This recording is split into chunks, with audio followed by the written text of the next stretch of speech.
Hello everyone, आज Python programme हम function के हेल्प से करने वाले हैं।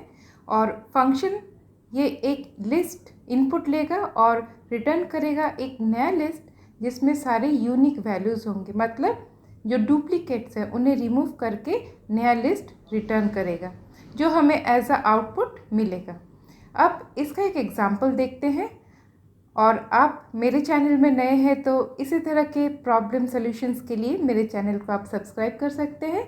और ये वीडियो पूरा देखने के बाद अगर आपको सही लगे तो लाइक ज़रूर करना। तो ये फर्स्ट वाला लिस्ट ये है इनपुट, और इसमें देखिए 2 डुप्लीकेट हुआ है, और सेकंड लिस्ट यही हमें आउटपुट चाहिए।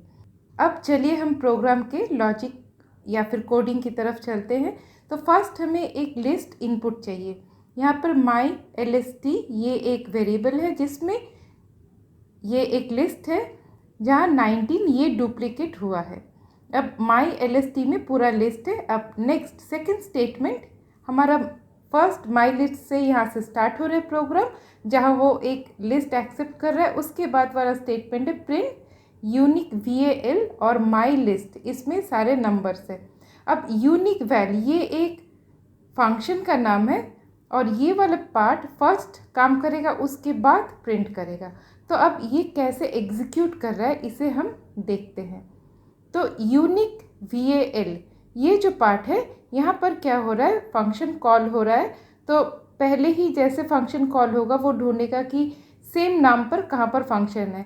तो डेफ ये कीवर्ड है जो बताता है कि एक फंक्शन है, और यूनिक वैल यहाँ से देखिए दोनों नाम सेम है। और माई LST सारे नंबर्स इसमें है लिस्ट में, और नंबर्स ये वेरिएबल में ये लिस्ट को एक्सेप्ट किया एज आर्ग्यूमेंट।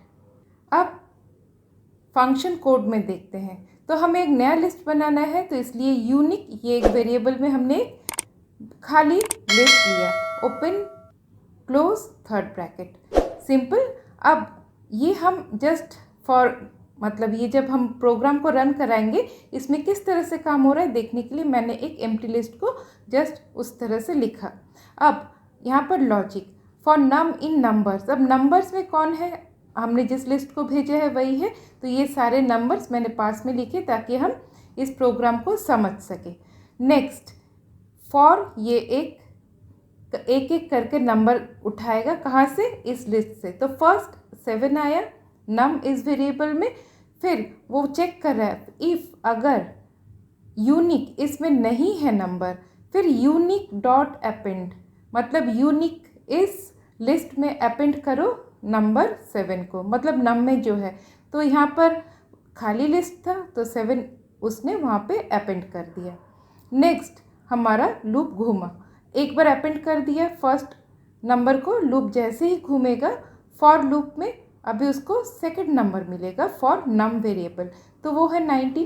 फिर वो चेक करेगा if 19 not in unique, unique क्या है, लिस्ट है, तो सही है, नहीं है यहाँ पे, तो यूनिक डॉट अपेंड, अपेंड कर दिया, ऐड कर दिया 7 के बाद। फिर से ये लूप घूमा, फिर थर्ड इसे कौन सा नंबर मिल रहा है, 19। अब देखिए 19 डुप्लीकेट हुआ है, अब नम में 19 है। अब वो पूछ रहा है इफ़ 19 नॉट इन यूनिक, मगर ये तो फॉल्स है क्योंकि ऑलरेडी 19 इस लिस्ट में है, तो ये इफ़ कोड के अंदर नहीं जाएगा और फिर से लूप घूम जाएगा क्योंकि फॉल्स हो गया था इफ़। अब इसी तरह हर एक नंबर को वो 1 बाई 1 पिक करेगा और चेक करेगा, अगर नहीं है यूनिक उस वेरिएबल के अंदर तो वो अपेंड करते चला जाएगा। इसी तरह से हमारे यहाँ पे क्या क्या अपेंड होना है, 7, 19, 6 और 55। और मैंने जस्ट आपको दिखाने के लिए वहाँ पर ऊपर अपेंड वहाँ पर मैं दिखा रही हूँ, मगर एक्चुअली इफ़ इस ब्लॉक के अंदर ये अपेंड हो रहा है। ठीक, इफ़ के बाद जो यूनिक डॉट अपेंड लिखा है यहीं पे अपेंड हो रहा है। मैंने जस्ट फॉर ईज आपको दिखे इसलिए मैंने वहाँ पे ऊपर ये लिखा। तो 55 लास्ट नंबर अपेंड हो गया, फिर से लूप घूमा और लूप घूमने के बाद देखा 55 के बाद और कुछ नहीं है, तो लूप से ये एग्जिट कर जाएगा। तो ये हमारा फॉर लूप का कंसेप्ट क्लियर है। अब नेक्स्ट हमारे पास यूनिक में देखिए 7, 19, 6 एंड 55 ये चारों नंबर ये सारे यूनिक है और ये कहाँ पर है, इफ़ के अंदर जो यूनिक डॉट अपेंड, यहाँ पर ये सारे अपेंड हुए हैं। और जब ये वाला फॉर लूप कंप्लीट हो जाएगा तब रिटर्न यूनिक। अब यूनिक में हमारे सारे यूनिक नंबर्स हैं। अब रिटर्न यूनिक, इसका जो कंट्रोल है ये कहाँ पे आएगा हम देखते हैं। अब प्रोग्राम फ्लो माई लिस्ट, ये प्रोग्राम कॉल होने के बाद नंबर्स में गया, वहाँ से उसने इवेल्युएट किया, उसके बाद रिटर्न किया कहाँ, जहाँ से वो प्रोग्राम कॉल हुआ था। अब यूनिक वैल में आ गया हमारा सारा आंसर, अब ये प्रिंट करेगा। तो ये एक फ्लो है आपके सामने है, आप समझ गए हैं किस तरह से ये पूरा कोडिंग काम किया।